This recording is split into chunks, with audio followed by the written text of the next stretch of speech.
l'orthographe. Figurez-vous que deux de mes estimés compatriotes ont eu l'audace de toucher à l'intouchable. Leur spectacle s'intitule La convivialité ou la faute de l'orthographe. Je vous demande de les applaudir.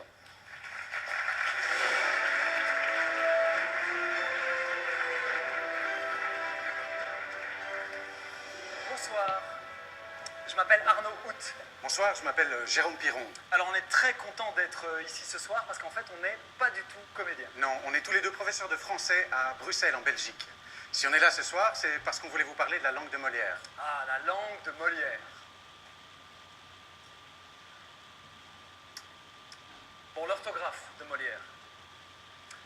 Alors, quand on a découvert que Molière écrivait misanthrope sans H, en tant que prof de français, ça nous a un peu perturbés. Alors, on a fouillé et on s'est rendu compte qu'en revanche, il mettait un H à hauteur, 2 M à comédie, et qu'il écrivait savante avec S-C-C-D.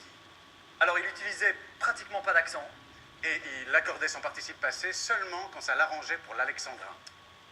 Bref, ce qu'on a découvert, c'est que Molière, il s'en foutait complètement de l'orthographe. En fait, c'est pas vraiment qu'il s'en foutait, c'est qu'à l'époque, il n'y avait pas d'orthographe. Avant la fin du XVIIe siècle, tout le monde écrit comme il veut. Montaigne ou Rabelais avaient leur propre orthographe, qui variait d'ailleurs d'un manuscrit à l'autre ou d'un imprimeur à l'autre. Aujourd'hui, plus personne ne lit Molière dans l'orthographe de Molière. Elle a été adaptée au fil des rééditions, sans que cela ne change absolument rien à son œuvre. Donc il ne faut pas confondre la langue de Molière et son orthographe. D'ailleurs, même orthographe, il l'écrivait sans H. Alors ceci, c'est un extrait du Bourgeois gentilhomme. Monsieur Jourdain demande au philosophe de lui apprendre les choses nécessaires pour devenir un gentilhomme, justement. Mais la logique, c'est trop ennuyeux, la physique, c'est trop compliqué, et la morale, trop contraignant.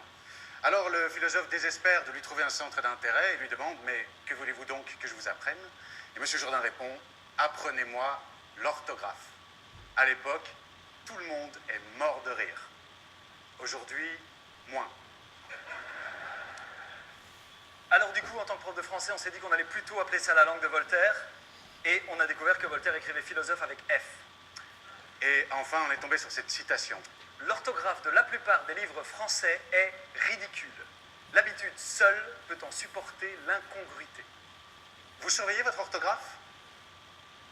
Vous surveillez l'orthographe des autres?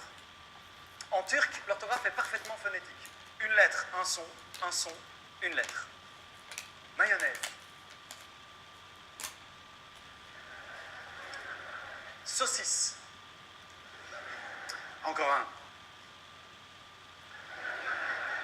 Donc, en turc, quand vous entendez un mot pour la première fois, vous savez automatiquement comment il s'écrit. Et c'est le cas dans beaucoup d'autres langues, comme le finnois, le bulgare, et c'est pratiquement le cas du néerlandais, de l'italien, de l'espagnol, de l'allemand ou du russe. Comparons à présent avec le français. En français, si on inventait un mot qui n'existe pas, comme le mot créfition, qu'on a inventé avec Jérôme. Créfition. De combien de manières différentes pourrait-on écrire ce nouveau mot, créfition, en français? Alors, pour répondre à ces questions, nous avons écrit un petit programme, un algorithme qui permet de calculer toutes les orthographes possibles du mot créfition en français. Allons-y.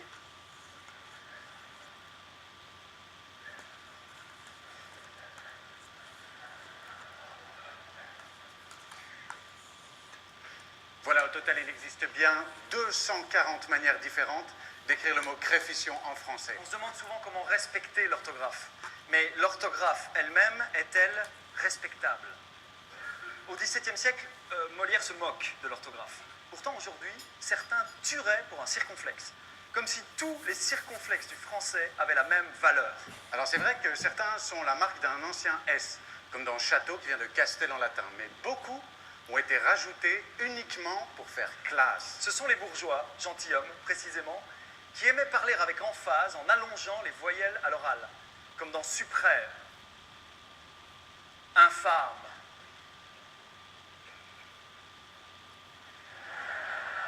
Merci. Merci.